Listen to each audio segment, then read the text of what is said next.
सतनाम करता पुरख निर्भव निर्वैर अकाल मूरत अजूनी अजूनी सैभं गुर प्रसाद। जो हमरी बिद होती मेरे सतगुरा साबिद तुम हर जानो आपे। हम रुलते फिरते कोई बात ना पूछता गुर सतगुर संग कीरे हम थापे। तन तन गुरु नानक जन केरा जित मिलिया चुकै सब सोग संतापै। जेता जियो पिंड सब तेरा तू अंतरजामी पुरख भगवान। दासन दास कहे जन नानक जेहा तू कराहे तेहा हऊँ करी वख्यान।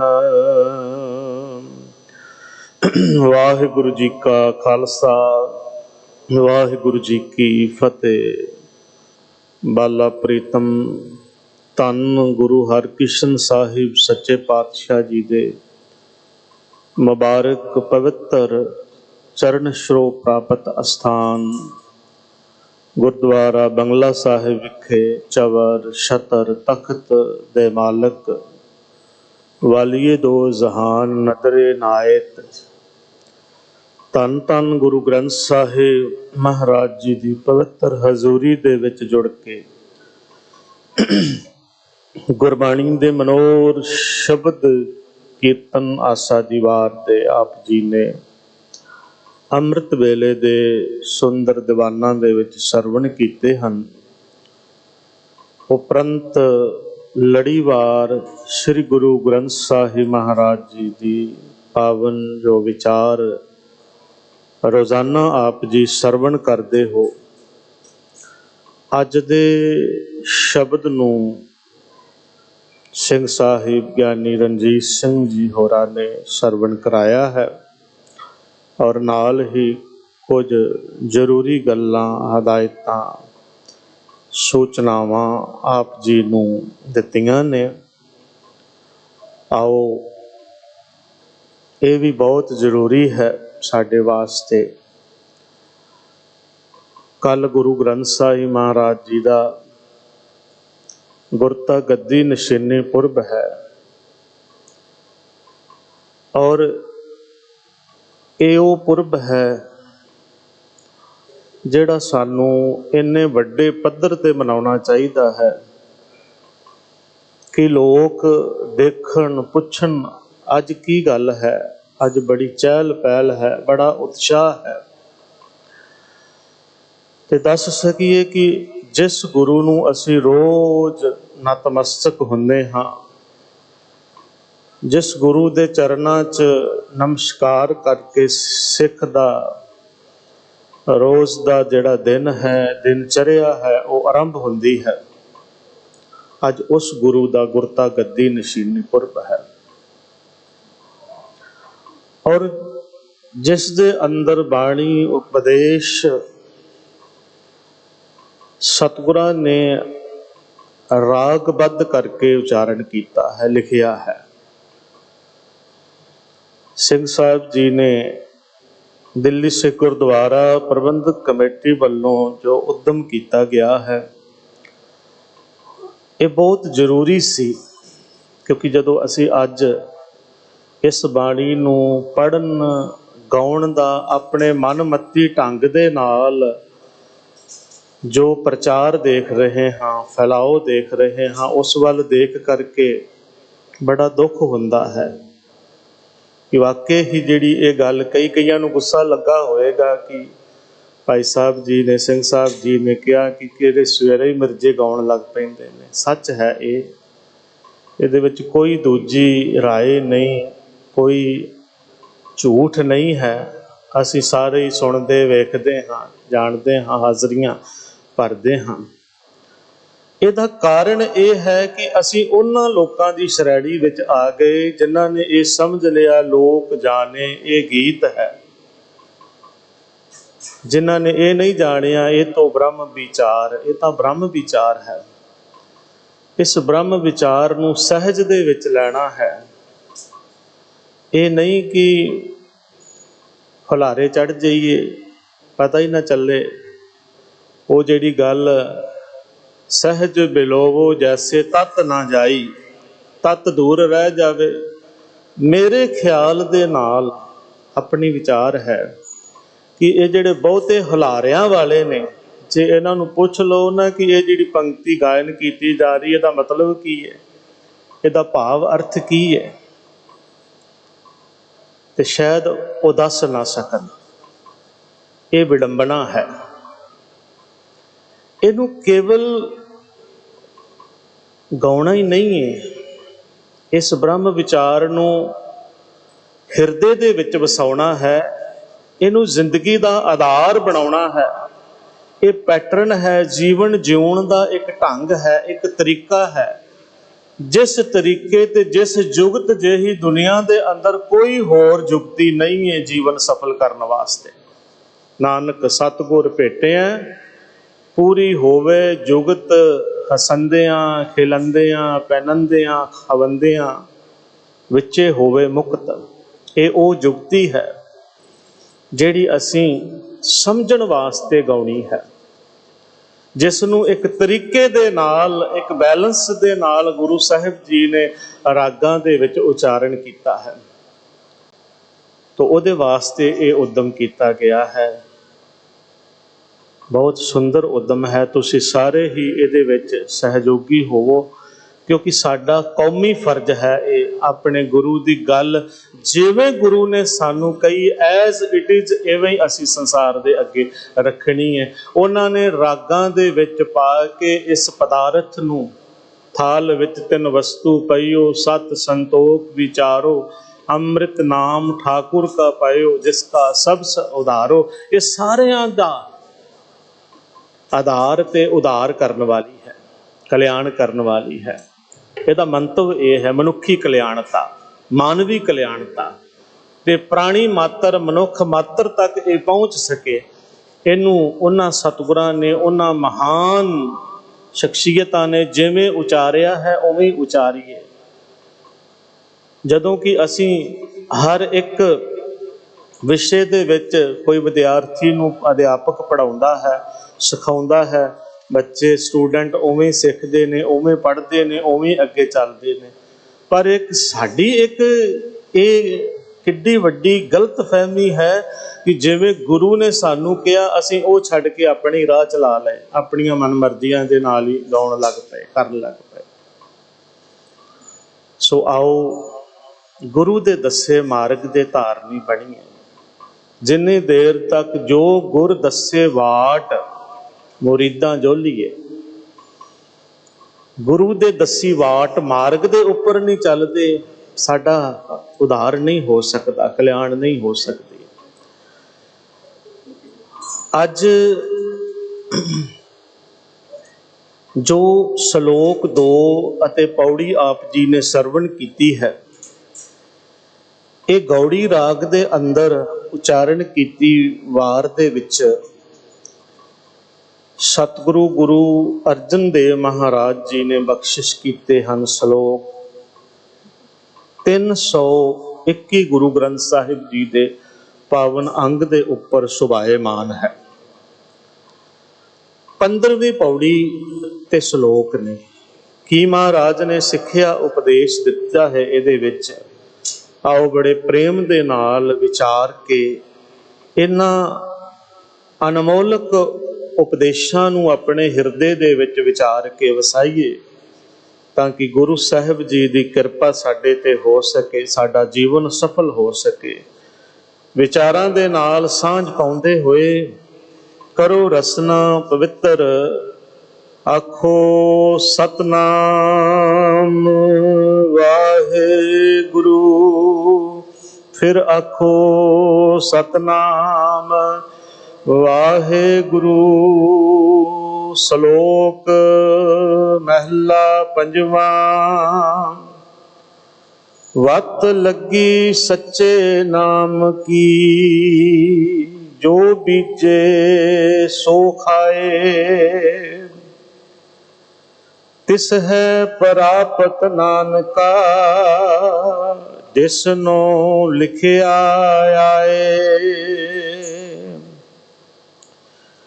ਮਨੁੱਖਾ ਜਨਮ ਸਾਨੂੰ ਮਿਲਿਆ ਹੈ, ਇਹ ਬੜੀ ਵੱਡੀ ਪ੍ਰਾਪਤੀ ਹੈ। ਇਸ ਦੇਹੀ ਕੋ ਤਰਸੈ ਦੇਵ, ਸੋ ਦੇਹੀ ਭਜ ਹਰ ਕੀ ਸੇਵ। ਇਸ ਦੇਵੀ ਨੂੰ ਮਹਾਰਾਜ ਨੇ ਲਿਖਿਆ ਹੈ ਕਿ ਦੇਵਤੇ ਵੀ ਤਰਸਦੇ ਨੇ। ਅਸੀਂ ਇਹਨੂੰ ਐਵੇਂ ਹੀ ਸਮਝ ਛੱਡਿਆ ਹੈ, ਇਹ ਐਵੇਂ ਨਹੀਂ ਹੈ। ਇਹ ਦੇਹੀ, ਇਹ ਸਰੀਰ ਖਾਧਾ ਪੀਤਾ, ਮੌਜਾਂ ਮਾਣੀਆਂ, ਸੰਸਾਰਿਕ ਸੁੱਖ ਸਹੂਲਤਾਂ ਹੰਡਾਈਆਂ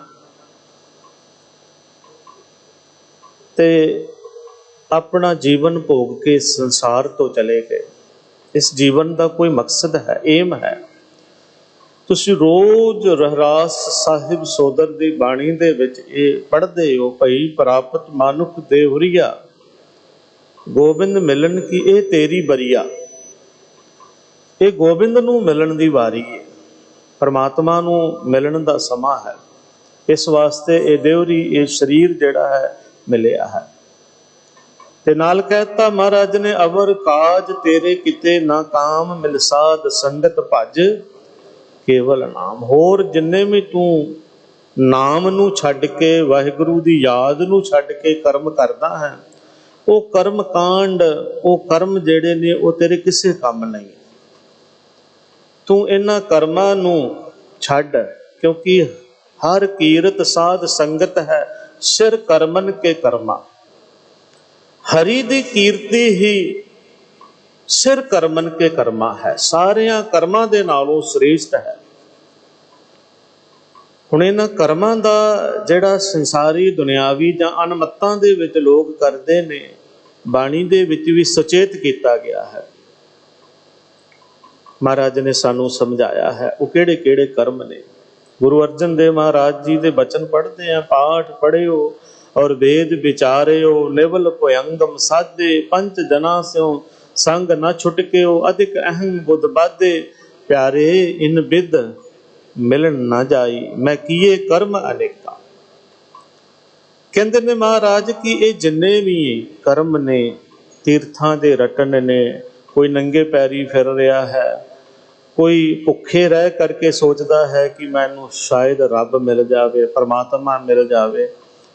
ਭੁੱਖੇ ਰਹਿ ਕੇ ਕੋਈ ਮੇਰੇ ਵਰਗਾ ਮੋਟਾ ਤਾਜ਼ਾ, ਉਹਦਾ ਸਰੀਰ ਤੇ ਠੀਕ ਹੋ ਸਕਦਾ ਹੈ, ਪਰ ਜੇ ਉਹਨੂੰ ਕਹੀਏ ਕਿ ਪਰਮਾਤਮਾ ਮਿਲ ਜਾਵੇ, ਉਹ ਨਹੀਂ ਮਿਲ ਸਕਦਾ। ਭੁੱਖੇ ਭਗਤ ਨਾ ਕੀਜੇ ਜੇ ਮਾਲਾ ਆਪਣੀ ਲੀਜੇ, ਗੁਰਬਾਣੀ ਦੇ ਵਿੱਚ ਇਹ ਸ਼ਬਦ ਨੇ।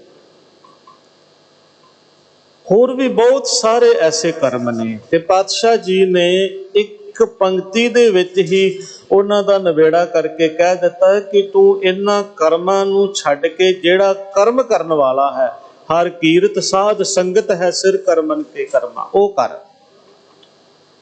ਤੇ ਅਰਦਾਸ ਕਰ ਵਾਹਿਗੁਰੂ ਦੇ ਅੱਗੇ ਕਿ ਹੇ ਪ੍ਰਭੂ, ਹੇ ਵਾਹਿਗੁਰੂ, ਮੈਂ ਤੇਰੀ ਸ਼ਰਨ ਦੇ ਵਿੱਚ ਪਿਆ ਹਾਂ। ਮੈਂ ਬੜੇ ਕਰਮ ਕਰਕੇ ਵੇਖ ਲਏ ਨੇ, ਜੇ ਕਿਸੇ ਨੇ ਨਹੀਂ ਵੀ ਕੀਤੇ ਤੇ ਦੂਜੇ ਜਿਹੜੇ ਕਰਨ ਵਾਲੇ ਨੇ ਉਹਨਾਂ ਵੱਲ ਵੇਖ ਲਓ ਕਿ ਉਹਨਾਂ ਨੂੰ ਕੋਈ ਪ੍ਰਾਪਤੀ ਹੋਈ ਹੈ। ਉਹਦੇ ਅੱਗੇ ਅਰਦਾਸ ਕਰੀਏ कि मैं तेरे दर ते ढह पिया हाँ, मैनू विवेक दिओ, मैनू बुद्धि दिओ, मैनू सद बुद्धि बख्शो, वो मत दिओ जिस मत दे नाल मैं तुहानू हर वेले चेते रख सकां, याद रख सकां, आत्मिक जीवन तुहाडे नाम दे नाल जुड़ के जी सकां। मैं हार परियो स्वामी के द्वारे दीजे बुद्ध विवेका, ये मैनू सामत देहो दयाल प्रभ, जित तुम्हें आराधा नानक मंगे दान प्रभ, रेन पग साधा। गुरमुखां दे चरनां दी धूड़ बख्श दिओ, ये सोझी बख्श दिओ नाम दे नाल जुड़न दी। आत्मिक जीवन सिख दा, मनुख दा परमात्मा दे एक प्रभु दी याद दे नाल, एक वाहिगुरु दे नाम दे नाल ही है, उस तो बिना जीवन व्यर्थ है।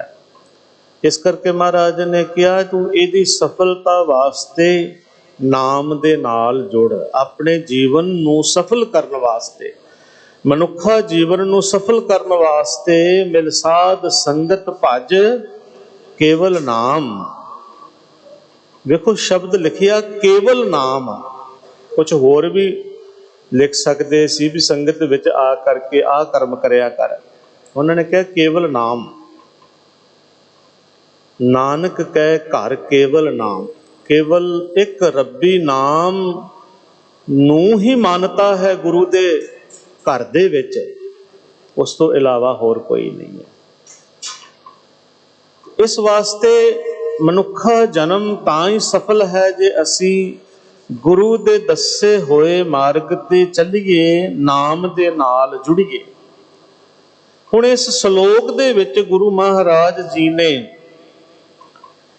एक तां बत्तर दी गल कीती है,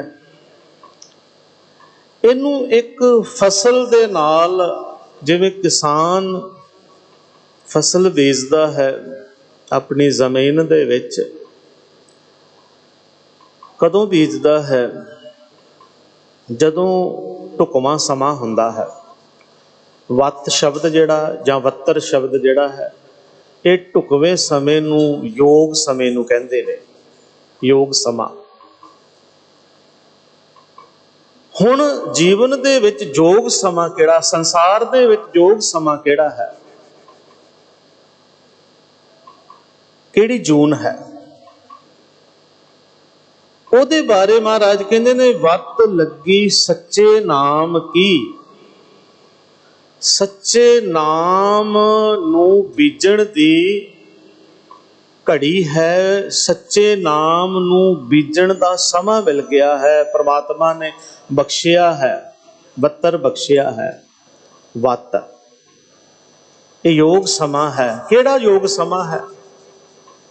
जिहड़ा असीं पढ़िया भई प्राप्त मानुख देहुरिया, मनुखा देही, मनुखी शरीर, ये योग समा है। नाम रूपी फसल नू, नाम रूपी बीज नू बीजण दा ये योग समा है, और कोई समा नहीं है।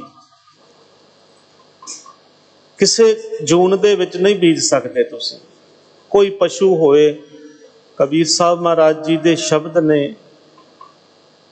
उन्होंने लिखिया है जदों सिर ते दो सिंग होण, मूँह तो बोल ना सकता होवे, चार पैरां वाला बैल की उदाहरण दिती उन्होंने लिखिया तब कैसे गुण गई है, उठत बैठत ठेंगा पर है, तब कत मूंड लुकई है।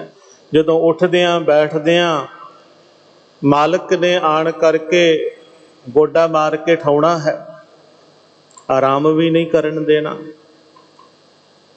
कि फिर सुक्का घाह अगे पैना है। सारा दिन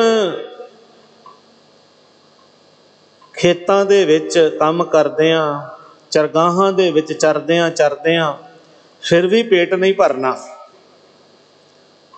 सारा दिन फिरत बन महिया, अजू ना पेट अगई है। ਇਹਦਾ ਕਹਿੰਦੇ ਨੇ ਇਹਦਾ ਕਾਰਨ ਤਾਂ ਹੀ ਹੈ, ਇਹੀ ਹੈ ਕਾਰਨ ਕਿ ਜਨ ਭਗਤਨ ਕੋ ਕਹਿਓ ਨਾ ਮਾਨੇ, ਕੀਆ ਆਪਣਾ ਪਈ ਹੈ। ਇਹ ਮਹਾਂਪੁਰਖਾਂ ਦਾ ਆਖਾ ਨਾ ਮੰਨਣ ਕਰਕੇ, ਉਹਨਾਂ ਦੇ ਆਖੇ ਨਾ ਲੱਗਣ ਕਰਕੇ ਹੀ ਇਦਾਂ ਦੀ ਹਾਲਤ ਹੁੰਦੀ ਹੈ ਵੀ ਉਸ ਜਨਮ ਦੇ ਵਿੱਚ ਭਾਵੇਂ ਉਹ ਕੋਈ ਗਾਂ ਦਾ ਹੋਵੇ, ਚਾਹੇ ਉਹ ਬੈਲ ਦਾ ਹੋਵੇ, ਜਾਂ ਕਿਸੇ ਮੱਝ ਦਾ, ਕਿਸੇ ਵੀ ਜਾਨਵਰ ਦਾ, ਪਸ਼ੂ ਦਾ, ਕੋਈ ਵੀ ਸਮਾਂ ਹੋਵੇ, ਉਹ ਵੱਤਰ ਨਹੀਂ ਹੈ। ਕੇਵਲ ਮਨੁੱਖਾ ਜੀਵਨ ਹੀ ਵੱਤਰ ਹੈ। ਫਿਰ ਬੇਨਤੀ ਨੂੰ ਸਮਝੋ, ਇਸ ਸ਼ਲੋਕ ਵਿੱਚ ਵੱਤਰ ਕਿਹੜਾ ਹੈ? ਮਨੁੱਖਾ ਜਨਮ। 184 ਭਰਮ ਤਿਆਂ ਦੁਲਭ ਜਨਮ ਪਾਇਓ ਏ। ਇਹ ਕਈਆਂ ਜੂਨਾਂ ਦੇ ਵਿੱਚ ਭਟਕਣ ਤੋਂ ਬਾਅਦ ਮਿਲਿਆ ਹੈ ਜੀਵਨ। ਇਸ ਕਰਕੇ ਇਹਨੂੰ ਅਹਿਮ ਹੈ, ਅਹਿਮੀਅਤ ਦਿੱਤੀ ਗਈ ਹੈ। ਹੋਰ ਕਿਸੇ ਜੂਨ ਨੂੰ ਅਹਿਮੀਅਤ ਨਹੀਂ ਦਿੱਤੀ ਗਈ। ਪਸ਼ੂ ਪੰਛੀ ਬੜੇ ਨੇ, ਬੜੇ ਸੁੰਦਰ ਨੇ, ਉਸ ਦੀ ਰਚਨਾ ਉਸ ਮਾਲਕ ਦੀ। ਪਰ ਜੇ ਕੋਈ ਨਾਮ ਬੀਜ ਬੀਜਣਾ ਚਾਹਵੇ ਤਾਂ ਇਸ ਜਨਮ ਦੇ ਵਿੱਚ, ਇਸ ਵੱਤਰ ਦੇ ਵਿੱਚ ਹੀ, ਇਸ ਵੱਤ ਵਿੱਚ, ਇਸ ਯੋਗ ਸਮੇਂ ਦੇ ਵਿੱਚ ਹੀ ਬੀਜ ਸਕਦਾ ਹੈ। ਮਨੁੱਖਾ ਜੀਵਨ ਹੀ ਉਹ ਯੋਗ ਸਮਾਂ ਹੈ ਜਿਹਦੇ ਵਿੱਚ ਆਤਮਿਕ ਜੀਵਨ ਦੀ ਖੇਤੀ ਕੀਤੀ ਜਾ ਸਕਦੀ ਹੈ, ਹੋਰ ਕੋਈ ਨਹੀਂ ਹੈ। ਇਸ ਕਰਕੇ ਪਾਤਸ਼ਾਹ ਨੇ ਕਿਹਾ ਕਿ ਹੁਣ ਵੱਤ ਲੱਗੀ ਹੈ ਸੱਚੇ ਨਾਮ ਨੂੰ ਬੀਜਣ ਦੀ।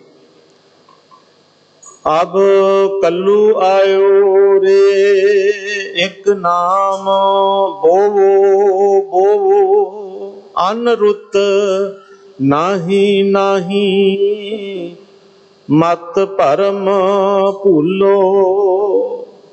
ਕਹਿੰਦੇ ਮਹਾਰਾਜ ਮਤਾਂ ਕਿਸੇ ਭਰਮ ਦੇ ਵਿੱਚ ਭੁੱਲ ਜਾਵੋ, ਕਿਸੇ ਹੋਰ ਸਮੇਂ ਦੇ ਵਿੱਚ ਇਸ ਬੀਜ ਨੂੰ ਬੀਜ ਸਕਾਂਗੇ, ਕਿਸੇ ਹੋਰ ਜੂਨ ਦੇ ਵਿੱਚ, ਕਿਸੇ ਹੋਰ ਜਨਮ ਦੇ ਵਿੱਚ ਬੀਜ ਬੀਜ ਸਕਾਂਗੇ, ਨਹੀਂ ਬੀਜ ਸਕੋਗੇ। ਅਬ ਹੁਣ ਹੀ ਸਮਾਂ ਆਇਆ ਹੈ, ਇਹ ਮਨੁੱਖਾ ਜੀਵਨ ਮਿਲਿਆ ਹੈ, ਨਾਮ ਬੀਜਣ ਵਾਸਤੇ ਮਿਲਿਆ ਹੈ। ਤੇ ਵੱਤ ਨੂੰ ਜਿਹੜਾ ਲਗਾ ਦਿੰਦਾ ਹੈ ਨਾ ਕਿਸਾਨ, ਉਹਨੂੰ ਸਫਲ ਕਿਸਾਨ ਨਹੀਂ ਸਮਝਿਆ ਜਾਂਦਾ। ਜਿਹੜਾ ਫਸਲ ਬੀਜਣ ਦਾ ਸਮਾਂ ਹੋਵੇ, ਵੱਤਰ ਹੋਵੇ ਤੇ ਉਹਨੂੰ ਲਗਾ ਦੇਵੇ, ਉਸ ਤੋਂ ਬਾਅਦ ਪਛਤਾਵਾ ਹੀ ਰਹਿ ਜਾਂਦਾ ਹੈ ਉਹਦੇ ਕੋਲ। ਤਾਂ ਹੀ ਮਹਾਰਾਜ ਨੇ ਕਿਹਾ, ਭਜੋ ਗੋਬਿੰਦ ਭੂਲ ਮਤ ਜਾਹ, ਮਾਨਸ ਜਨਮ ਕਾ ਇਹੀ ਲਾਹਾ। ਇਹ ਲਾਹਾ ਹੈ ਮਨੁੱਖਾ ਜਨਮ ਦਾ, ਇਸ ਵੱਤਰ ਦਾ ਇਹ ਲਾਭ ਹੈ। ਉਸ ਵਾਹਿਗੁਰੂ ਨੂੰ ਭਜੋ, ਉਸ ਪਰਮਾਤਮਾ ਨੂੰ ਸਿਮਰੋ, ਉਸ ਨੂੰ ਯਾਦ ਰੱਖੋ, ਚੇਤੇ ਰੱਖੋ। ਜੇ ਹੁਣ ਨਾ ਭਜਿਆ ਸਿਮਰਿਆ, ਕੋਈ ਹੋਰ ਸਮਾਂ ਨਹੀਂ। ਅਬ ਨਾ ਭਜਸ ਭਜਸ ਤਬ ਭਾਈ, ਆਵੇ ਅੰਤ ਨਾ ਭਜਿਆ ਜਾਈ। ਜਦੋਂ ਅੰਤ ਆ ਗਿਆ, ਜੋ ਆਖਰੀ ਸਵਾਸ ਆ ਗਏ, ਫਿਰ ਭਜ ਲਵਾਂਗੇ, ਸਿਮਰ ਲਵਾਂਗੇ। ਜੇ ਹੁਣ ਨਾ ਭਜਿਆ, ਜੇ ਹੁਣ ਨਾ ਸਿਮਰਿਆ, ਰਹਿੰਦੇ ਸਵਾਸਾਂ ਦੇ ਵਿੱਚ ਨਾ ਸਿਮਰਿਆ, ਤੇ ਜਦੋਂ ਸਵਾਸ ਮੁੱਕ ਗਏ, ਖਤਮ ਹੋ ਗਏ, ਉਦੋਂ ਕਿਵੇਂ ਭਜਾਂਗੇ, ਕਿਵੇਂ ਸਿਮਰਾਂਗੇ? ਹੋਰ ਕੋਈ ਸਮਾਂ ਨਹੀਂ ਹੈ। ਇਸ ਵਾਸਤੇ ਇਸ ਸਮੇਂ ਦੀ ਨਜ਼ਾਕਤ ਨੂੰ ਸਮਝੋ। ਅੱਜ ਸਮਾਂ ਅਸੀਂ ਜਦੋਂ ਕੌਮ ਵੱਲ ਵੇਖਦੇ ਹਾਂ ਤੇ ਸਾਨੂੰ ਨਜ਼ਰ ਆਉਂਦਾ ਹੈ ਕਿ ਆਲਾ ਦੁਆਲਾ ਸਾਡਾ ਕਿੱਦਾਂ ਦਾ ਹੋ ਚੁੱਕਾ ਹੈ। ਇਹੋ ਜਿਹੇ ਦੌਰ ਦੇ ਵਿੱਚ, ਇਹੋ ਜਿਹੇ ਸਮੇਂ ਦੇ ਵਿੱਚ ਇੱਕ ਗੁਰਬਾਣੀ ਹੀ, ਗੁਰੂ ਦਾ ਸ਼ਬਦ ਹੀ ਆਸਰਾ ਹੈ, ਜਿਸ ਦੇ ਨਾਲ ਜੁੜ ਕੇ ਅਸੀਂ ਆਪਣੇ ਆਤਮਿਕ ਤਵਾਜ਼ਨ ਨੂੰ, ਆਪਣੇ ਬੈਲੈਂਸ ਨੂੰ, ਮਾਨਸਿਕ ਬੈਲੈਂਸ ਨੂੰ ਬੈਲੈਂਸ ਰੱਖ ਸਕਦੇ ਹਾਂ, ਬਰਕਰਾਰ ਰੱਖ ਸਕਦੇ ਹਾਂ। ਟੈਨਸ਼ਨਾਂ ਤੋਂ, ਚਿੰਤਾਵਾਂ ਤੋਂ ਮੁਕਤ ਹੋ ਸਕਦੇ ਹਾਂ। ਬਹੁਤ ਚਿੰਤਾਵਾਂ ਨੇ, ਬਹੁਤ ਫਿਕਰ ਨੇ, ਬੜੇ ਝੋਰੇ ਨੇ ਜ਼ਿੰਦਗੀ ਦੇ ਵਿੱਚ। ਅੱਜ ਦੇ ਯੁੱਗ ਦੇ ਵਿੱਚ ਇਹਨਾਂ ਝੋਰਿਆਂ, ਇਹਨਾਂ ਚਿੰਤਾਵਾਂ ਤੋਂ, ਇਹਨਾਂ ਟੈਨਸ਼ਨਾਂ ਤੋਂ ਮੁਕਤ ਹੋਣ ਦਾ ਇੱਕੋ ਇੱਕ ਹੀ ਸਤਿਗੁਰੂ ਦਾ ਇਹ ਦੱਸਿਆ ਹੋਇਆ ਨੁਕਤਾ ਹੈ। ਨਾਮ ਬੀਜ ਬੀਜੀਏ, ਨਾਮ ਦੇ ਨਾਲ ਜੁੜੀਏ, ਧੁਰ ਕੀ ਬਾਣੀ ਪੜ੍ਹੀਏ, ਸਹਿਜ ਪਾਠ ਕਰੀਏ, ਨਿਤਨੇਮ ਕਰੀਏ। ਇਹ ਬਾਣੀ ਸਾਨੂੰ ਇਹਨਾਂ ਸਾਰੀਆਂ ਚਿੰਤਾਵਾਂ ਤੋਂ ਦੂਰ ਲੈ ਜਾਵੇਗੀ, ਮੁਕਤ ਕਰ ਦੇਵੇਗੀ। गुरु गोबिंद सिंह सच्चे पातशाह जी ने जदों गुरु ग्रंथ साहिब जी ਨੂੰ ਗੁਰਤਾ ਗੱਦੀ ਤੇ ਵਿਰਾਜਮਾਨ ਕੀਤਾ ਨਾ, ਉਸ ਤੋਂ ਪਹਿਲਾਂ ਦਾ ਇੱਕ ਬੜੀ ਛੋਟੀ ਜੀ ਘਟਨਾ ਹੈ ਪਰ ਬੜੀ ਅਹਿਮ ਹੈ। ਉਹਨਾਂ ਨੇ ਸਿੱਖਾਂ ਨੂੰ ਨਾਲ ਲਿਆ। ਇਹ ਵੱਡੇ ਤੀਰ ਅੰਦਾਜ਼ ਸਤਿਗੁਰੂ ਸ਼ਸਤਰ ਵਿਦਿਆ ਦੇ ਵੇਤਾ ਧਨੀ ਤੀਰ ਚਿੱਲੇ ਦੇ ਵਿੱਚ ਚੜਾਇਆ ਤੇ ਉਹ ਤੀਰ ਆਕਾਸ਼ ਵੱਲ ਨੂੰ ਉਹਦੀ ਮੁਖੀ ਕਰਕੇ ਛੱਡਣ ਲੱਗੇ। ਛੱਡਣ ਤੋਂ ਪਹਿਲਾਂ ਇੱਕ ਬਚਨ ਕਿਹਾ, ਕਹਿਣ ਲੱਗੇ ਸਿੱਖੋ ਮੈਂ ਇੱਕ ਇਹ ਤੀਰ ਛੱਡਣ ਲੱਗਾ ਹਾਂ। ਕਹਿਣ ਲੱਗੇ ਇਹ ਤੀਰ ਜਿੱਥੇ ਵੀ ਗਿਰੇ ਨਾ ਤੁਸੀਂ ਇਸ ਨੂੰ ਲੈ ਕੇ ਆਉਣਾ ਹੈ। ਸਾਵਧਾਨ ਹੋ ਗਏ ਸਾਰੇ। ਮਹਾਰਾਜ ਨੇ ਤੀਰ ਛੱਡ ਦਿੱਤਾ, ਪਰ ਤੀਰ ਜਿਵੇਂ ਸਾਖੀ ਇਤਿਹਾਸ ਲਿਖਿਆ ਹੈ ਉਹ ਤੀਰ ਜ਼ਮੀਨ ਤੇ ਨਹੀਂ ਆਇਆ, ਚਾਰੇ ਪਾਸੇ ਲੱਭਦੇ ਰਹੇ ਸਿੱਖਾਂ ਨੇ। ਕਿਉਂਕਿ ਆਕਾਸ਼ ਵੱਲ ਨੂੰ ਜਦੋਂ ਤੀਰ ਛੱਡਿਆ ਜਾਂਦਾ, ਜਿੱਥੇ ਛੱਡਿਆ ਜਾਂਦਾ ਹੈ ਉੱਥੇ ਹੀ ਆ ਕੇ ਉਹ ਗਿਰਦਾ ਹੈ, ਪਰ ਤੀਰ ਨਹੀਂ ਜ਼ਮੀਨ ਤੇ ਨਹੀਂ ਆਇਆ, ਨਾ ਹੀ ਗਿਰਿਆ। ਕਾਫੀ ਦੇਰ ਮੁਸ਼ੱਕਤ ਕਰਨ ਤੋਂ ਬਾਅਦ, ਦੇਖਣ ਤੋਂ ਬਾਅਦ, ਆਲੇ ਦੁਆਲੇ ਲੱਭਣ ਤੋਂ ਬਾਅਦ ਥੱਕ ਹਾਰ ਕੇ ਮਹਾਰਾਜ ਦੇ ਕੋਲ ਆ ਗਏ। ਕਹਿਣ ਲੱਗੇ ਮਹਾਰਾਜ ਤੀਰ ਨਹੀਂ ਮਿਲਿਆ। ਗੁਰੂ ਸਾਹਿਬ ਕਹਿੰਦੇ ਨੇ ਦੇਖੋ ਫਿਰ ਚੰਗੀ ਤਰ੍ਹਾਂ ਭਾਲ ਕਰੋ। ਦੇਖ ਕਰਕੇ ਹਾਰ ਥੱਕ ਕੇ ਕਹਿਣ ਲੱਗੇ ਮਹਾਰਾਜ ਨਹੀਂ। ਪਾਤਸ਼ਾਹ ਫਿਰ ਸਿੱਖ ਸਮਝ ਗਏ ਕਿ ਇਹਦੇ ਵਿੱਚ ਕੋਈ ਜੁਗਤ ਹੈ ਜੋ ਸਾਨੂੰ ਸਮਝਾਉਣਾ ਚਾਹੁੰਦੇ ਨੇ। ਉਹਨਾਂ ਨੇ ਕਿਹਾ ਮਹਾਰਾਜ ਕਿਰਪਾ ਕਰਕੇ ਦੱਸੋ ਇਸ ਤੀਰ ਨੂੰ ਛੱਡਣ ਦੇ ਵਿੱਚ ਤੇ ਸਾਨੂੰ ਲੱਭਣ ਲਈ ਆਖਣ ਦੇ ਵਿੱਚ ਕੀ ਰਾਜ ਹੈ।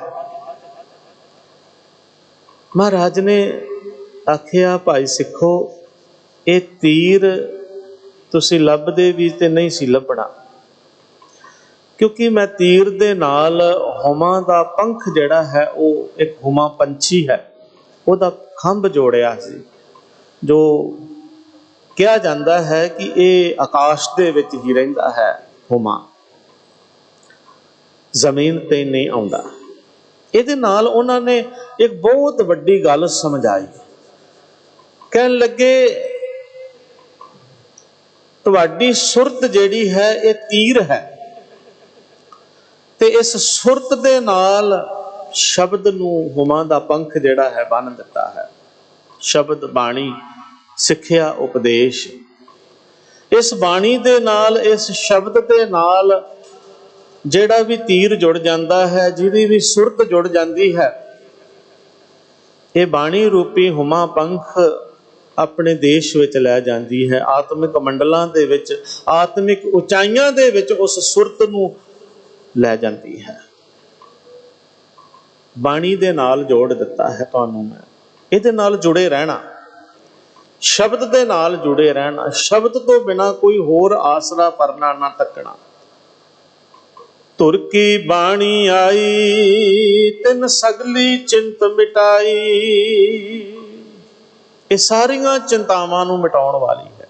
ਇਹਦੇ ਨਾਲ ਜੁੜਾਂਗੇ, ਨਾਮ ਦੇ ਨਾਲ ਜੁੜਾਂਗੇ, ਕੋਈ ਚਿੰਤਾ ਨਹੀਂ ਮਨ ਦੇ ਵਿੱਚ ਰਹੇਗੀ, ਕੋਈ ਸੋਗ ਨਹੀਂ ਰਹੇਗਾ ਮਨ ਦੇ ਵਿੱਚ। ਤੇ ਪਾਤਸ਼ਾਹ ਕਹਿੰਦੇ ਨੇ ਉਸ ਮਾਲਕ ਨੂੰ ਹਰ ਵੇਲੇ ਯਾਦ ਰੱਖੋਗੇ, ਭਜੋਗੇ, ਸਿਮਰੋਗੇ, ਜੀਵਨ ਜਿਹੜਾ ਹੈ ਸਫਲ ਹੋ ਜਾਵੇਗਾ। ਇਹੀ ਇੱਕ ਵੱਤਰ ਹੈ, ਇਹੀ ਇੱਕ ਸਮਾਂ ਹੈ, ਇਹੀ ਤੇਰੀ ਅਵਸਰ, ਇਹੀ ਤੇਰੀ ਵਾਰ। ਘਟ ਭੀਤਰ ਤੂੰ ਦੇਖ ਵਿਚਾਰ, ਆਪਣੇ ਮਨ ਵਿੱਚ ਝਾਤੀ ਮਾਰ ਕੇ ਵੇਖ ਲੈ, ਵਿਚਾਰ ਕੇ ਵੇਖ ਲੈ। ਇਸ ਤੋਂ ਇਲਾਵਾ ਹੋਰ ਕੋਈ ਸਮਾਂ ਨਹੀਂ ਹੈ। ਇਹ ਮਨੁੱਖਾ ਜੀਵਨ ਹੀ ਜਿਹੜਾ ਹੈ ਇਹ ਇਸ ਨਾਮ ਫਸਲ ਬੀਜ ਨੂੰ ਬੀਜਣ ਵਾਲਾ ਸਮਾਂ ਹੈ। ਮਹਾਰਾਜ ਉਹ ਸਾਨੂੰ ਸਮਝਾ ਰਹੇ ਨੇ, ਵੱਤ ਲੱਗੀ ਸੱਚੇ ਨਾਮ ਕੀ ਜੋ ਬੀਜੇ ਸੋ ਖਾਏ। ਇਸ ਵੱਤਰ ਦੇ ਵਿੱਚ, ਇਸ ਮਨੁੱਖਾ ਜੀਵਨ ਦੇ ਵਿੱਚ ਜਿਹੜਾ ਨਾਮ ਬੀਜੇਗਾ ਉਹ ਖਾਵੇਗਾ, ਕਿਉਂਕਿ ਇਹ ਨਿਯਮ ਹੈ। ਜ਼ਮੀਨ ਦੇ ਵਿੱਚ ਕਿਸਾਨ ਜਿਹੜਾ ਫਸਲ ਬੀਜਦਾ ਹੈ ਉਹੀ ਫਸਲ ਉਹਨੂੰ ਵੱਢਣੀ ਪੈਂਦੀ ਹੈ। ਚੰਗੀ ਬੀਜ ਲਵੇ, ਮੰਦੀ ਬੀਜ ਲਵੇ। ਕਰਮ ਖੇਤਰ ਦੇ ਵਿੱਚ ਇੱਕ ਬੜਾ ਸੁੰਦਰ ਸ਼ਲੋਕ ਬਾਬਾ ਫਰੀਦ ਜੀ ਦਾ ਹੈ। ਫਰੀਦਾ ਲੋੜੇ ਦਾਖ ਬਿਜੋਰੀਆਂ, ਕਿੱਕਰ ਬੀਜੇ ਜੱਟ ਹੰਡੇ, ਉਨ ਕਤਾਈ ਦਾ ਪੈਂਦਾ ਲੋੜੇ ਪੱਟ। ਜ਼ਮੀਨ ਵਿੱਚ ਜ਼ਿਮੀਂਦਾਰ ਜੱਟ ਆਪਣੇ ਖੇਤ ਦੇ ਵਿੱਚ ਕਿੱਕਰ ਦੇ ਬੀਜ ਬੀਜ ਕੇ ਆਸ ਰੱਖੇ ਉਹਦੇ ਤੋਂ ਕਿ ਮੈਨੂੰ ਬੇਜ਼ੌਰ ਦੇਸ਼ ਦੀਆਂ ਮਿੱਠੀਆਂ ਦਾਖਾਂ ਮਿਲ ਜਾਣ, ਨਹੀਂ ਮਿਲਣਗੀਆਂ। ਕਿੱਕਰ ਬੀਜੇ ਨੇ, ਕੰਡੇ ਲੱਗਣਗੇ ਕਿੱਕਰ ਦੇ ਬੀਜਾਂ ਨੂੰ। ਕਪਾਹ ਦੇ ਬੀਜ ਬੀਜੇ ਨੇ, ਰੂੰ ਮਿਲੇਗਾ, ਕਪਾਹ ਮਿਲੇਗੀ, ਸੂਤਰ ਮਿਲੇਗਾ। ਜੇ ਉਹ ਕਹੇ ਕਿ ਉਹਦੇ ਤੋਂ ਉਸ ਨੂੰ ਰੇਸ਼ਮ ਮਿਲ ਜਾਵੇ ਤੇ ਨਹੀਂ ਮਿਲੇਗਾ। ਨਾਮ ਬੀਜਿਆ ਹੈ, ਨਾਮ ਦੀ ਫਸਲ ਆਤਮਿਕ ਹੁਲਾਰਾ ਦੇਵੇਗੀ। ਆਤਮਿਕ ਜੀਵਨ ਦੇ ਸੁਖਦ ਫਲ ਜਿਹੜੇ ਨੇ ਉਹ ਨਾਮ ਦੇ ਵਿੱਚੋਂ ਮਿਲਣਗੇ। ਤੇ ਜੇ ਕੋਈ ਹੋਰ ਕਰਮ ਬੀਜਿਆ ਹੈ, ਕੋਈ ਹੋਰ, ਤਾਂ ਉਹਦਾ ਜੋ ਬੀਜਿਆ ਹੈ ਉਹ ਹੀ ਮਿਲਣਾ ਹੈ।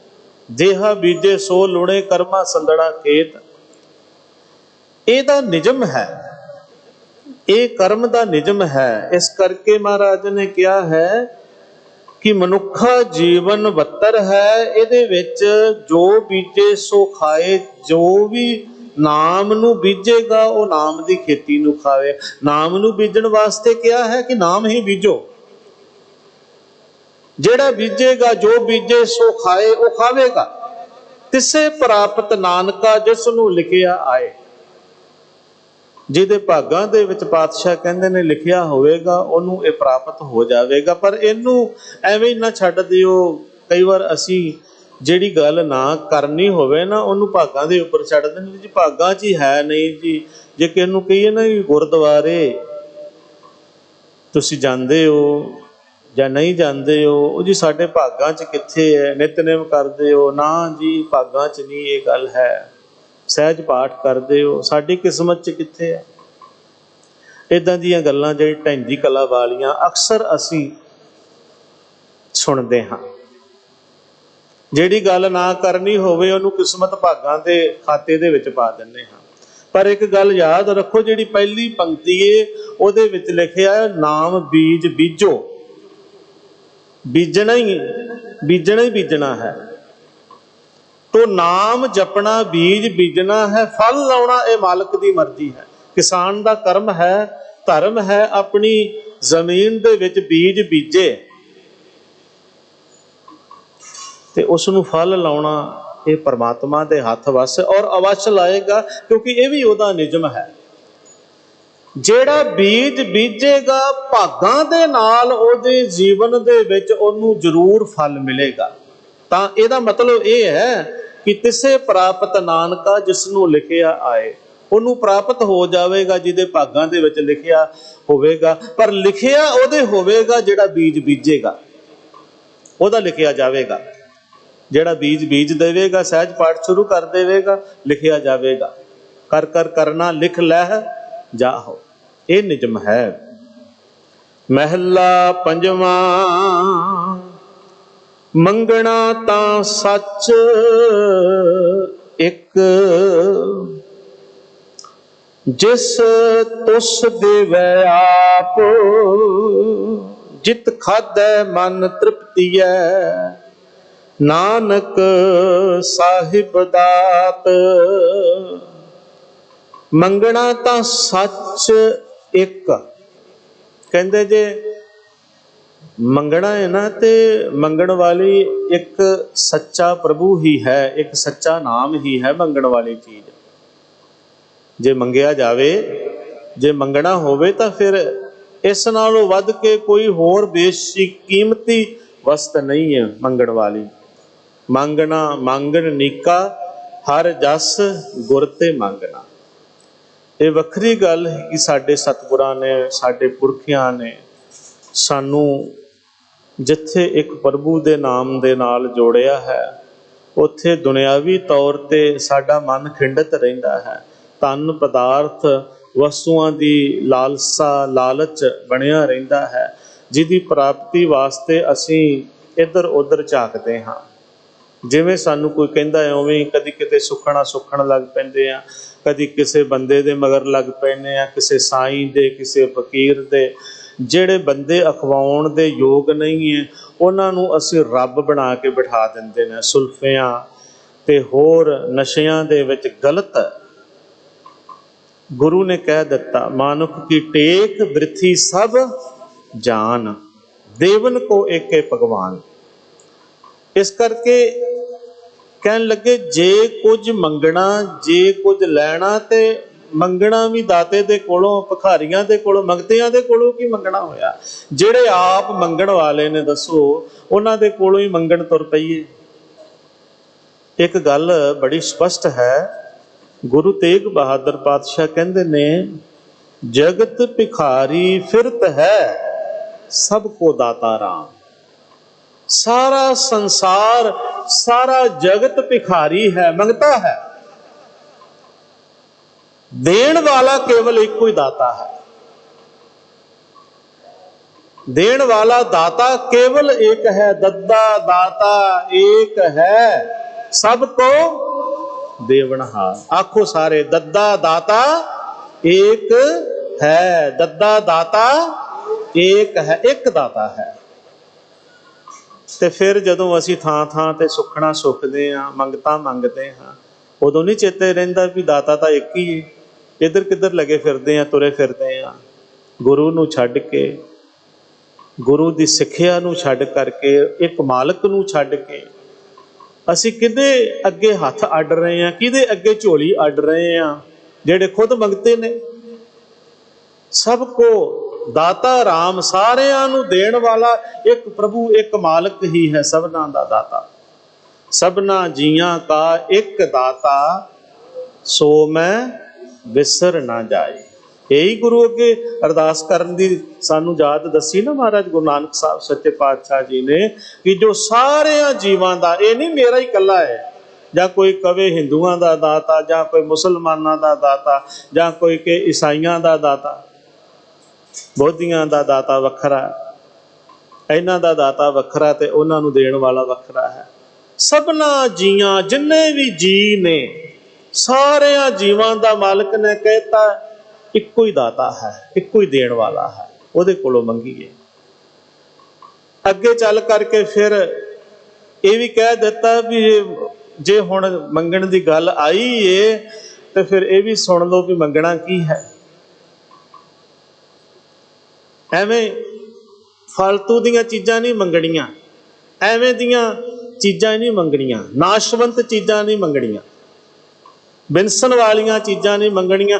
मंगनी है वो चीज़ जिहड़ी बिनसन वाली ना हो, जिहड़ी मिटण वाली ना होवे, जिहड़ी मुक्कण वाली ना होवे, वो चीज़ मंगनी है। इस करके महाराज ने कह दिता कि कहो सारे, विण तुद होर जे मंगना, सिर दुखां के दुख, देह नाम संतोखिया, उतरे मन की भुख। हे वाहिगुरु, तेरे नाम तो बिना जो कुछ भी होर मंगना है, ये समझ लो दुखां ते सिर दुख सहेड़न वाली गल है। सिर दुखां के दुख दा मतलब है कि दुखां नालों वड्डे दुख सहेड़ने ने कुछ होर मंगना जिहड़ा है। नाम नूं छड्ड के, रब्बी दात नूं, सच नूं छड्ड के होर कुछ भी जो कुछ भी मंगना है, ये दुखां सिर दुख सहेड़न वाली गल है।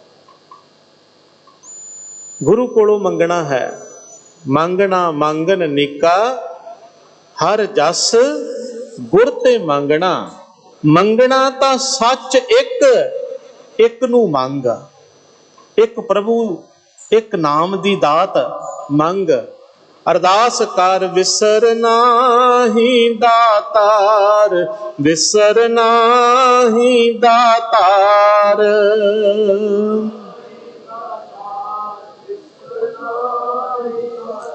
अपना नाम दे हो, अपना नाम दे हो,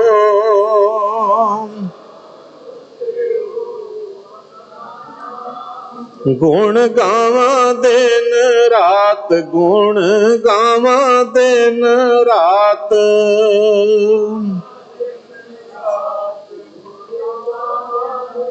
नानक चाओ, नानक चाओ।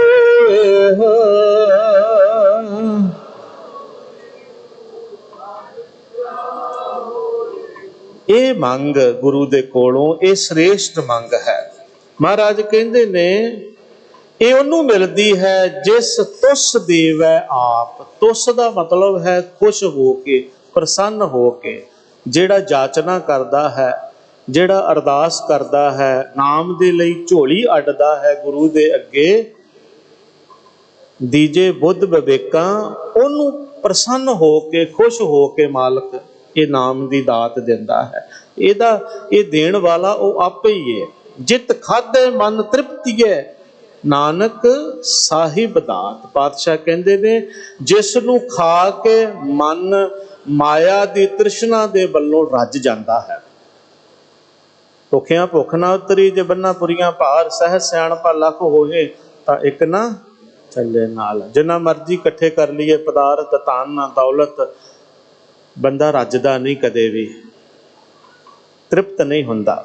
ਤ੍ਰਿਸ਼ਨਾ ਬਿਰਲੇ ਹੀ ਕੀ ਬੁਝੀ ਹੈ, ਕੋਟ ਜੋਰੇ ਲੱਖ ਕਰੋਰੇ, ਮਨ ਨਹੀਂ ਹੋਰੇ, ਪਰੇ ਪਰੇ ਹੀ ਕੋ ਲੁੱਜੀ ਹੈ। ਭੁੱਖਿਆਂ ਭੁੱਖ ਨਾ ਉਤਰੇ, ਗੱਲੀ ਭੁੱਖ ਨਾ ਜਾਏ, ਨਾਨਕ ਭੁੱਖਾ ਤਾਂ ਰੱਜੇ। ਨਾਨਕ ਭੁੱਖਾ ਤਾਂ ਰੱਜੇ, ਜਾਂ ਗੁਣ ਕਹਿ ਗੁਣੀ ਸਮਾਏ। ਜਦੋਂ ਉਹਦੇ ਗੁਣਾਂ ਦੇ ਵਿੱਚ ਸਮਾ ਜਾਂਦਾ ਹੈ, ਉਸ ਦੇ ਆਤਮਿਕ ਗੁਣਾਂ ਨੂੰ ਆਪਣੇ ਜੀਵਨ 'ਚ ਧਾਰਨ ਕਰ ਲੈਂਦਾ ਹੈ, ਇਹ ਭੋਜਨ ਛਕਣਾ ਹੈ, ਉਹਦਾ ਹੀ ਉਧਾਰ ਹੋਣਾ ਹੈ। ਜਿਤ ਖਾਧੈ ਮਨ ਤ੍ਰਿਪਤੀਏ, ਜਿਹੜਾ ਨਾਮ ਭੋਜਨ ਨੂੰ, ਆਤਮਿਕ ਖੁਰਾਕ ਨੂੰ ਲੈਂਦਾ ਹੈ, ਖਾਂਦਾ ਹੈ, ਉਹਦਾ ਮਨ ਮਾਇਆ ਦੀ ਤ੍ਰਿਸ਼ਨਾ ਦੇ ਵੱਲੋਂ ਤ੍ਰਿਪਤ ਹੋ ਜਾਂਦਾ ਹੈ, ਰੱਜ ਜਾਂਦਾ ਹੈ। ਪੰਜਵੇਂ ਪਾਤਸ਼ਾਹ ਵੱਡੇ ਸਤਿਗੁਰਾਂ ਦੇ ਨਾਮ ਦੀ ਮੋਹਰ ਲਾ ਕੇ ਕਹਿੰਦੇ ਨੇ ਨਾਨਕ ਸਾਹਿਬ ਦਾਤ। ਇਹ ਦਾਤ ਹੈ, ਇਹ ਸਾਹਿਬ ਦੀ ਦਾਤ ਹੈ। ਅਸੀਂ ਹੋਰ ਦਾਤਾਂ ਦੇ ਪਿੱਛੇ ਪਏ ਰਹਿੰਦੇ ਹਾਂ, ਇਸ ਨਾਲੋਂ ਵੱਡੀ ਕੋਈ ਦਾਤ ਨਹੀਂ ਹੈ। ਸਭ ਨਾਲੋਂ ਵੱਡੀ ਦਾਤ ਹੈ ਜਿਹਦੇ ਨਾਲ ਮਨ ਰੱਜ ਜਾਵੇ। ਪੌੜੀ ਵਿੱਚ ਪਾਤਸ਼ਾਹ ਕਹਿੰਦੇ ਨੇ ਲਾਹਾ ਜਗ ਮੈਂ ਸੇ ਖਟੈ, ਜਿਨ ਹਰ ਧਨ ਰਾਸ। ਜਿਨ੍ਹਾਂ ਦੇ ਕੋਲ ਗੁਰੂ ਦੇ ਬਖਸ਼ੇ ਹੋਏ ਨਾਮ ਦੀ, ਹਰੀ ਦੇ ਧਨ ਦੀ ਰਾਸ ਹੈ, ਉਹ ਜਗਤ ਦੇ ਵਿੱਚ ਲਾਭ ਖੱਟਦੇ ਨੇ, ਉਹਨਾਂ ਨੂੰ ਜੀਵਨ ਦੇ ਵਿੱਚ ਲਾਹਾ ਮਿਲਦਾ ਹੈ। ਜਿਨ੍ਹਾਂ ਨੇ ਬੀਜ ਬੀਜਿਆ ਹੈ ਉਹਨਾਂ ਨੂੰ ਫਸਲ ਮਿਲਣੀ, ਉਹਨਾਂ ਦੇ ਘਰ ਬੋਲ ਜੰਮ ਕੇ ਆਵੇਗਾ, ਉਹਨਾਂ ਦੇ ਘਰ ਫਸਲ ਆਵੇਗੀ। ਇਹ ਮਹਾਰਾਜ ਕਹਿੰਦੇ ਨੇ ਉਹਨਾਂ ਨੂੰ ਲਾਭ ਮਿਲੇਗਾ। ਦੁੱਤੀਆ ਭਾਉ ਨਾ ਜਾਣਨੀ, ਸੱਚੇ ਦੀ ਆਸ। ਜਿਹੜੇ ਦਵੈਤ ਭਾਵ ਨੂੰ ਨਹੀਂ ਜਾਣਦੇ, ਇੱਕੋ ਹੀ ਸੱਚੇ ਦੀ ਆਸ ਰੱਖਦੇ ਨੇ, ਇੱਕ ਮਾਲਕ ਦੀ ਆਸ ਰੱਖਦੇ ਨੇ, ਇੱਕ ਤੋਂ ਸਿਵਾ ਹੋਰ ਕਿਸੇ ਵੱਲ ਨਹੀਂ ਦੇਖਦੇ। ਅਵਰ ਨਾ ਜਾਣਾ ਦੂਆ ਤੀਆ। ਅੰਮ੍ਰਿਤ ਛਕੇ ਦਾ ਮਤਲਬ ਇਹ ਹੈ, ਗੁਰੂ ਨੇ ਅੰਮ੍ਰਿਤ ਦਿੱਤਾ, ਗੁਰੂ ਕੋਲੋਂ ਛਕਿਆ, ਲਿਆ, ਅੰਮ੍ਰਿਤ ਪੀਆ, ਸਤਿਗੁਰ ਦੀਆ, ਅਵਰ ਨਾ ਜਾਣਾ ਦੂਆ ਤੀਆ। ਪਰ ਹੱਦ ਹੁੰਦੀ ਹੈ ਉਹ ਜਦੋਂ ਵੇਖੀਦਾ ਹੈ ਕੋਈ ਹਮਨ ਕਰ ਰਿਹਾ ਹੈ, ਕੋਈ ਕੁਛ ਕਰ ਰਿਹਾ ਹੈ, ਕੋਈ ਕਿਸੇ ਕਰਮ ਦੇ ਵਿੱਚ ਫਸਿਆ ਹੈ, ਕੋਈ ਕਿਸੇ ਦੇਵਤੇ ਨੂੰ ਧਿਆ ਰਿਹਾ ਹੈ। ਜਿਨ੍ਹਾਂ ਦਾ ਧਰਮ ਹੈ ਭਾਈ ਉਹ ਧਿਆਉਣ, ਮੁਬਾਰਕ ਹੈ ਉਹਨਾਂ ਨੂੰ। ਪਰ ਇੱਕ ਸਿੱਖ ਅੰਮ੍ਰਿਤ ਛਕਣ ਵਾਲਾ, ਗੁਰੂ ਦਾ ਬਾਣਾ ਪਾਇਆ ਹੋਵੇ ਤੇ ਉਹ ਇਹੋ ਜਿਹੇ ਕਰਮ ਕਾਂਡ ਕਰਦਾ ਫਿਰੇ, ਤੇ ਫਿਰ ਉਹਨੂੰ ਕੀ, ਉਹਦਾ ਅਰਥ ਕੀ ਰਹਿ ਗਿਆ? ਅਵਰ ਨਾ ਜਾਣਾ ਦੂਆ ਤੀਆ, ਮੈਂ ਦੂਏ ਤੀਏ ਨੂੰ ਨਹੀਂ ਜਾਣਦਾ। ਇਹਦਾ ਮਤਲਬ ਇਹੀ ਹੈ ਨਾ, ਮਹਾਰਾਜ ਨੇ ਬਾਣੀ 'ਚ ਕਿਹਾ ਵੀ ਮੈਂ ਨਹੀਂ ਕਿਸੇ ਨੂੰ ਆਪਣੀ ਅੱਖਾਂ ਤਲੇ ਲੈ ਕੇ ਆਉਂਦਾ। ਪਾਏ ਗਏ ਜਬ ਤੇ ਤੁਮਰੇ ਤਬ ਤੇ ਕੋ ਆਂਖ ਤਰੇ ਨਹੀਂ ਆਨਿਓ, ਜਦੋਂ ਤੋਂ ਤੇਰੇ ਚਰਨ ਫੜੇ ਨੇ। ਇਹ ਦੂਜਾ ਭਾਉ, ਦੁੱਤੀਆ ਭਾਉ ਨਾ ਜਾਣਨੀ। ਦਵੈਤ ਭਾਵ ਦੂਜਾ ਭਾਉ ਨੂੰ ਹੀ ਜਾਣਦੇ ਉਹ ਜਿਨ੍ਹਾਂ ਨੂੰ ਸੱਚੇ ਦੀ ਆਸ ਹੁੰਦੀ ਹੈ, ਇੱਕ ਸੱਚੇ ਦੀ ਆਸ ਦੇ ਵਿੱਚ ਹੀ ਰਹਿੰਦੇ ਨੇ। ਨਿਹਚਲ ਏਕ ਸਰੇਵਿਆ, ਹੋਰ ਸਭ ਵਿਨਾਸ਼। ਉਹ ਗੁਰਮੁਖ ਜਨ, ਉਹ ਰੱਬ ਦੇ ਜਨ ਸੇਵਕ, ਸਦਾ ਰਹਿਣ ਵਾਲੇ। ਨਿਹਚਲ ਦਾ ਮਤਲਬ ਹੈ ਜਿਹੜਾ ਅਡੋਲ ਹੈ, ਸਦਾ ਰਹਿਣ ਵਾਲਾ ਹੈ। ਉਹ ਇੱਕ ਪ੍ਰਮਾਤਮਾ ਹੀ ਸਦਾ ਰਹਿਣ ਵਾਲਾ ਹੈ, ਉਹਨੂੰ ਹੀ ਸਿਮਰਦੇ ਹਨ। ਹੋਰ ਸਭ ਵਿਣਸਣ ਵਾਲੇ ਹਨ, ਇੱਕ ਰਹਿਣ ਵਾਲਾ ਹੈ, ਬਾਕੀ ਸਾਰੇ ਵਿਣਸਣ ਵਾਲੇ ਨੇ। ਰਹਿਣ ਵਾਲਾ ਕੇਵਲ ਇੱਕ ਮਾਲਕ ਹੀ ਹੈ। ਜਿਨ੍ਹਾਂ ਨੇ ਇਹ ਜਾਣ ਲਿਆ, ਸਮਝ ਲਿਆ, ਪਾਰ ਬ੍ਰਹਮ ਜਿਸ ਵਿਸਰੈ ਤਿਸ ਪਾਤਸ਼ਾਹ ਕਹਿੰਦੇ ਨੇ ਬਿਰਥਾ ਸਾਸ, ਜਿਹਨੂੰ ਪਾਰ ਬ੍ਰਹਮ ਭੁੱਲ ਗਿਆ, ਜਿਹਨੂੰ ਕਰਤਾ ਪੁਰਖ ਵਿਸਰ ਗਿਆ, ਜਿਹਨੇ ਆਪਣੇ ਜੀਵਨ ਦਾਤੇ ਨੂੰ ਸਵਾਸ ਦੇਣ ਵਾਲੇ, ਸਰੀਰ ਤਨ ਧਨ ਦੌਲਤ ਸਭ ਕੁਝ ਦੇਣ ਵਾਲੇ ਨੂੰ ਜਿਹਨੇ ਭੁਲਾ ਦਿੱਤਾ, ਉਹਦੇ ਕੋਲ ਰਿਹਾ ਕੀ? ਉਹਦੇ ਸਾਹ ਬਿਰਥੇ ਚਲੇ ਗਏ, ਵਿਅਰਥ ਚਲੇ ਗਏ, ਉਹਦਾ ਜੀਵਨ ਬਿਰਥਾ ਚਲਾ ਗਿਆ। ਜਿਸ ਨੂੰ ਪਾਰ ਬ੍ਰਹਮ ਵਿਸਰ ਗਿਆ। ਕੰਠ ਲਾਏ ਜਨ ਰੱਖਿਆ ਨਾਨਕ ਬਲ ਜਾਸ। ਸਾਹਿਬ ਕਹਿੰਦੇ ਨੇ ਮਾਲਕ ਵਾਹਿਗੁਰੂ ਪਰਮੇਸ਼ਰ ਜਿਨ੍ਹਾਂ ਆਪਣੇ ਜੀਵਨ ਵਿੱਚ ਨਾਮ ਦਾ ਬੀਜ ਬੀਜਦੇ ਨੇ, ਖੇਤੀ ਬੀਜਦੇ ਹਨ, ਵਾਹਿਗੁਰੂ ਦੇ ਨਾਮ ਦੇ ਨਾਲ ਜੁੜਦੇ ਨੇ, ਬਾਕੀ ਨਾਸ਼ਵੰਤ ਸਮਝਦੇ ਹਨ, ਉਹਨਾਂ ਨੂੰ ਉਹਨਾਂ ਦੇ ਆਤਮਿਕ ਜੀਵਨ ਨੂੰ ਮਾਲਕ ਬਚਾ ਲੈਂਦਾ ਹੈ। ਆਪਣੇ ਕੰਠ ਨਾਲ ਲਾ ਕੇ, ਗਲੇ ਨਾਲ ਲਾ ਕੇ ਰੱਖਦਾ ਹੈ।